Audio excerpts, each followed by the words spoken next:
In other news that we're tracking at this hour, there was a time when Britain basked in Beijing's favor. In 2015, ahead of a state visit by Chinese President Xi Jinping, then Prime Minister David Cameron used the phrase golden era to describe bilateral ties between UK and China for the next decade. But 8 years later, this phrase has in fact come back to haunt Sino-British relations. Today, British PM Rishi Saunak announced that the golden era of the UK-China relations is over, adding that Beijing posed a quote-unquote systemic challenge to UK interests and values. We also need to evolve our approach to China. Now, let's be clear, the so-called golden era is over, along with the naive idea that trade would automatically lead to social and political reform. But nor should we rely on simplistic Cold War rhetoric. We recognise China poses a systemic challenge to our values and interests, a challenge that grows more acute as it moves towards even greater authoritarianism. Instead of listening to their people's protests, the Chinese government has chosen to crack down further, including by assaulting a BBC journalist. Srinjoy Chaudhary joining us live. Good evening, Srinjoy. Now, this statement of the British Prime Minister has, of course, lapped up headlines for the implications here, because clearly a lot has changed between the two countries. Mr. Saunak is not mincing words. He's saying the golden era is over, and here is a time that we have to be wary of China. What exactly is the British PM hinting at? Well, the British PM is keen on less any kind of problems, any kind of equations. Fix that. We need to fix the audio with Srinjoy, please. We'll go back to Srinjoy in just a bit. But let's continue with the inputs that are coming in meanwhile.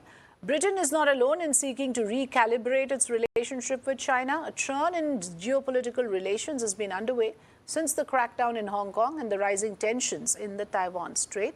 Saunak's toughened stance comes after a BBC journalist was detained during the protests. Britain has summoned the Chinese ambassador in London for a rebuke after the arrest.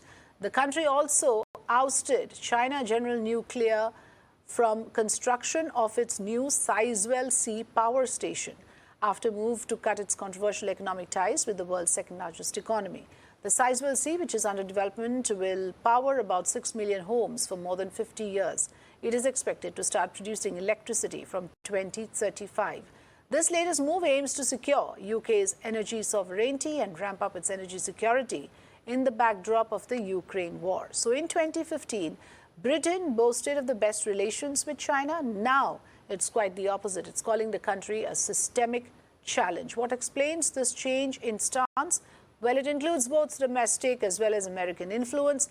China's handling of the COVID-19 pandemic, added with unprecedented aggressive stance, was a wake-up call for London.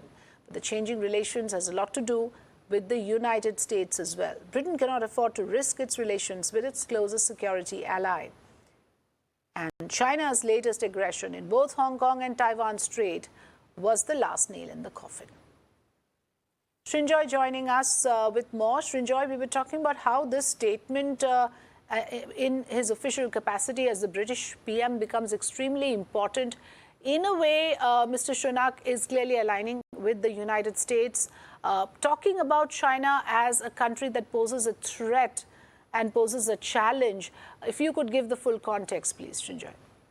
Yes, when it comes to China, Britain would rather ally with the Americans than with any other country. Britain and America still have that Anglo-American partnership vis-a-vis China. As far as China is concerned, China hasn't been the ideal country in the world. Let's not forget all the tension over Taiwan. Let's not forget the aggression with Japan, with the Philippines, with South Korea, and other countries in Southeast Asia. Let's not forget that Britain wants closer ties with India, which has a problem with China and has had one for a long time and also there have been problems in recent times in the Galwan area.